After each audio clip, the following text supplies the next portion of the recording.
스마트 리딩 클럽입니다. 오늘 새벽 미국 FOMC에서 미국 금리 0.75% 정도 이제 0.75% 오르는 걸로 이제 확정이 났고 나스닥은 거기에 반응을 해서 좀 추가적인 상승폭이 나왔어요. 그리고 오늘 우리나라도 아침에 시작은 나쁘지 않았죠.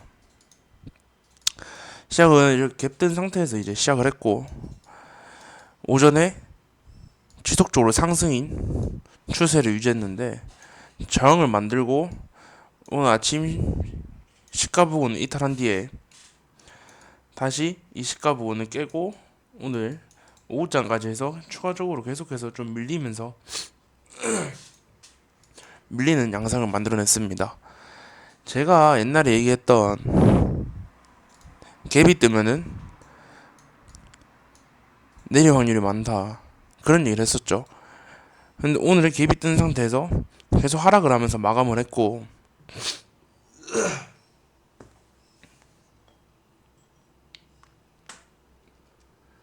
거기에 대해 생각해 볼 필요가 있어요. 왜 이렇게 됐을까?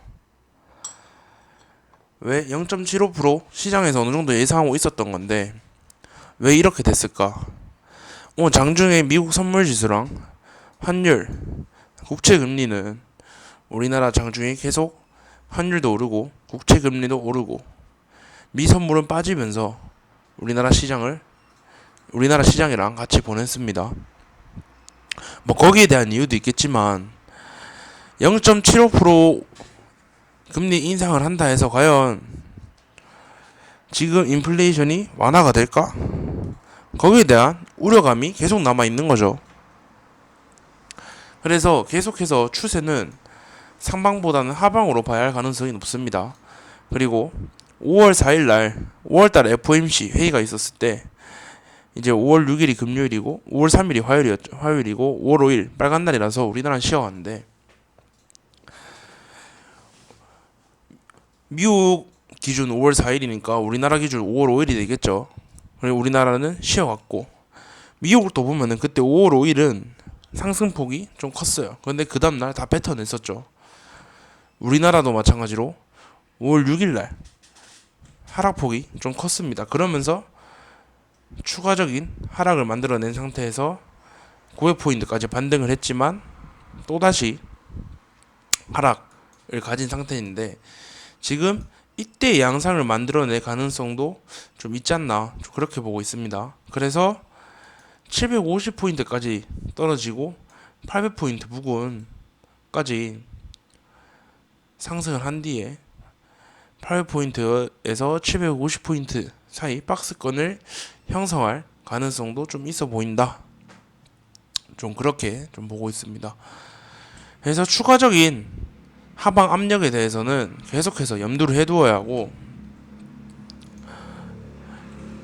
실질적으로 지금 현재 시장에서 트레이딩 관점으로 본다고 하면은 매매할 종목이 사람마다 매매하는 방법이 다르긴 하겠지만 대부분 매매하실 종목이 많다라고 느끼진 않으실 거예요. 그리고 매매를 하더라도 그 종목들이 상당히 좀 까다롭게 움직이고 변동성이 좀 심하게 움직이기 때문에 매매를 하는데 좀 많이 힘이 드실 수 있습니다.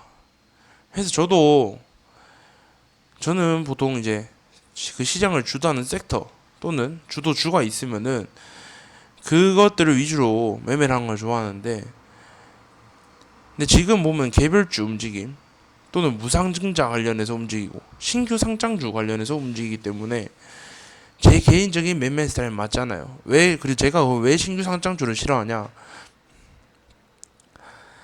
차트상 나오는 지지 저항에 대한 개념을 봐야 되는데 지지 저항이 상당히 좀 짧게 이루어져 있기 때문에 언제든지 저항을 뚫을 수 있고 언제든지 지지를 뚫을 수 있기 때문에 좀 까다롭고 무상증자, 유상증자 관련해서 저는 아예 이제 매매를 하지 않고 있고요. 그리고 개별주 움직임은 그 주도하는 섹터에서의 주도주를 매매하게 되면은 이 테마가 다 같이 오르면서 어느 정도 좀 수급이 들어오고 그 주도 섹터에 상한가가 나올 가능성이 높아지지만 개별주 움직임에서는 상한가를 갈지 이게 어느 정도 상승을 할지 예측을 하는데 좀 어려운 점이 있지 않나. 그래서 저는 지금 시장에서 좀 상당히 여러 사람들이 어렵게 느낄 수 있다고 좀 보고 있습니다.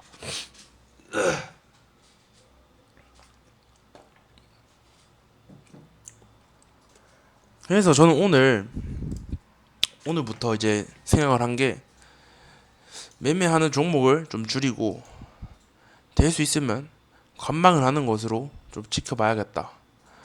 그래서 제가 오늘 매매한 종목 딱 두 종목밖에 안 돼요. 가온칩스. 얘도 제가 신규 상장주라서 매매를 할지 안 할지 고민을 했지만 최근에 거래 대금이 좀 들어왔고 시장에서 가온칩스 상당히 좋은 움직임을 가지고 있기 때문에 매매를 했습니다. 그래서 이 매매 관점은 어떻게 되냐? 3일선 매매를 했을 수도 있겠지만 오늘 시장이 계속해서 하락을 가져가면서 계속해서 빠지기 시작했죠. 오전에 뭐 이렇게 위에 저항을 붙이긴 했지만 계속 32,700원 부근을 지지를 해주면서 좋은 모습 보였습니다. 그래서 여기서 우리가 알 수 있는 것은 시장은 계속 하락을 가져가는데 버텨준다? 그건 좋은 모습이다. 그리고 어제 박스권을 형성했죠. 32,700원에서 34,700원 박스권 형성하고 있고 오늘도 그 박스권 상단과 하단을 왔다갔다 했습니다. 여기서 우리가 볼 수 있는 건 뭐냐?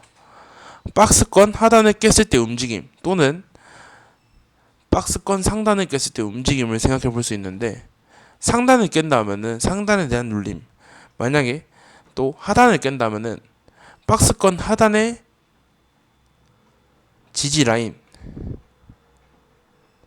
지지가 나온 지점에 대해서 생각해 볼 수 있겠죠. 그래서 오늘 가온칩스는 박스권 상단을 깨면서 요런 자리 여기도 일봉상 보게 되면은 뚫어주고 다시 밀립니다. 근데 하지만 다시 그대로 상승이 나오죠. 다시 뚫어주기 때문에 요런 거는 추가적으로 상승할 가능성이 있다. 그리고 이때 호가도 상당히 좀 괜찮게 움직였습니다. 그래서 여기서 매매를 하게 됐고 제가 얘기했었죠. 얘는 매도 타점이 좀 어렵다. 왜? 신규 상장주이다 보니까. 그럼 어떻게 생각할 수 있죠? 라운드 피겨 4만원 35,000 라운드 피겨가 4만원이죠. 근데 35,000원까지 뭐 일단 무난하게 뚫어줄 거였고 4만원을 봤어야 되는데 내가 39,500원 터치하고 빠지는 순간 좀 바로 매도를 했습니다. 왜? 얘는 오늘 4만원을 못 간다. 갔을 거면은 진작에 갔어야 됐다. 그 이유가 뭐냐 하면은 이때 보시게 되면 4만원 부근을 갔을 때 10 몇 프로였어요. 아마 상승률이. 그러면은 오후장에 들어서 이렇게 말아 올렸으니 상한가를 가야 하는데 얘가 상한가를 갈 만한 재료는 아닌 것 같고 그래서 39,500원을 고점을 만들어 놓고 계속해서 좀 빠지지 않을까 그런 생각을 했는데 제 생각대로 39,500원에 고점을 만들어 놓고 좀 빠지길래 39,500원 저항 맞는 거 보고 바로 저는 매도를 했습니다. 자, 그리고 신성홀딩스라는 종목인데 얘는 어제도 제가 얘기를 했었죠. 그래서 어제는 여기서 3일선에 대한 매매를 했었고 오늘은 이동평균선에 대한 매매가 아닙니다. 5일선 매매를 할 수도 있었고 11선에 대한 매매를 할 수도 있었는데 11선에 대한 매매는 추가 매수의 자리죠. 그리고 오늘의 매수 타점은 어제의 지지 저항이 있던 자리 그리고 매도 타점은 어제의 저항 자리. 그리고 또 얘는 오늘 제가 좀 좋았던 게 어제도 잠깐 볼 수 있겠지만 이런 식으로 계속 조금씩 박스권을 만들어 나가는 모습 볼 수 있어요. 17,500원 사이를. 그리고 얘를 돌파를 해주면서 17,500원 돌파를 해주고 또 17,500원 또 지지를 해주는 거 볼 수 있죠.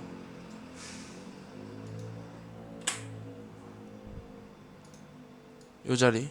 얘는 스캘핑 관점으로 들어가서 또 추가적인 또 수익 낼 수 있고, 또 여기 박스권 이렇게 만들어 놨던 거 또다시 돌파하게 되면은 또 수익 나는 자리. 그래서 오늘 하루 종일 신성홀딩스 가지고 좀 재밌게 놀았습니다. 그리고 얘는 또 여기 고점 만들어 놓고 또 추가 매수 할 수 있는 또 자리를 만들어 줬었습니다. 자, 저는 오늘 이렇게 딱 두 종목을 매매를 했고 더 이상의 매매를 하지 않았습니다. 계속해서 관망을 할 것 같은데, 오늘 최근에 계속 돈이 들어왔던 OCI를 보면서 느꼈어요. 아, 매매를 안 하길 잘했다.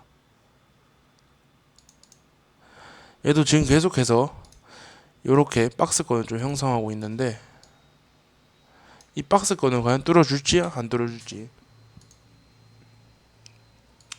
그리고 SDN은 생각보다 잘 움직여줬죠. 제가 여기 저항선 만들어 놓은데 좀 잘 움직여줬고, 그리고 계속해서 사료주들 제가 얘기를 했죠. 한일사료 여기 박스권 뚫어주면 괜찮을 것 같다 그러면서 한일사료도 지금 계속해서 좀 괜찮게 움직이고 있는 모습이고, 이지홀딩스 오늘 얘도 잠깐 보긴 했었는데, 오늘 얘는 타점이 어떻게 되냐, 어제의 저항 자리죠. 얘도 오늘 호가는 나쁘지 않았어요. 이 자리에서 호가 창 상태가 나쁘지 않아서 좀 올라갈 수 있을까 했는데, 얘는 부대장주였죠. 이지홀딩스는 신성홀딩스가 대장 역할을 해주었기 때문에 이지홀딩스는 좀 추가적인 상승은 좀 어려워 좀 보였습니다. 자, 그리고 공구먼 여기 좀 잘하면은 오늘 매매를 하셨을 분들이 아마도 매매를 하신 분들이 좀 많으실 거예요. 왜냐하면은 노터스가 최근에 무상증자 관련해서 좀 요런 모습을 보여줬기 때문에 공구먼도 거기에 대한 기대감으로 오늘 좀 매매를 하셨을 분이 좀 많다라고 보입니다. 근데 항상 생각하셔야 돼요. 주식은 모든 사람이 그렇듯 돈을 벌려고 하는 거죠. 이렇게 올랐으면은 뱉어내는 게 맞습니다. 왜? 이걸 팔아야 차익이 생기니까. 그래서 여기 오늘 갭을 맺고 내려왔죠. 그리고 얘는 거래량과 동시에 좋은 음봉의 모습이 아닌 나쁜 음봉의 모습을 띠고 있기 때문에 저는 얘를 따로 매매를 하기에는 좀 까다로운 모습을 보이고 있지 않나. 그리고 오늘 또 얘도 무상증자 관련해서 좀 뉴스 붙여주면서 좀 올라갔었죠. 지금 시장의 테마가 무상증자 관련한 테마인 것 같은데, 거기는 좀 제가 건드리고 싶지 않은 테마이기 때문에 저는 무상증자 관련해서는 좀 스킵하도록 하겠습니다. 자, 이렇게 해서 테마도 그냥 계속해서 보던 테마 위주로 볼 것 같아요. 제가 계속 브리핑에서 얘기했던 테마 좀 보시면 될 것 같고, 어쨌든 무상증자 관련주들은 매매하실 분들은 좀 조심해서 하시고, 지금 시장에서 수익률이 안 좋으신 분들은 그냥 관망을 하시는 것도 나쁘지 않습니다. 그냥 몇 개씩 매매하시고 억지로 매매하실 필요가 없어요. 그래서 관망하시다가 매매를 하시면 그게 좀 더 낫지 않을까. 내 하루도 준비 잘 하시고 좋은 하루 되시길 바랍니다. 감사합니다.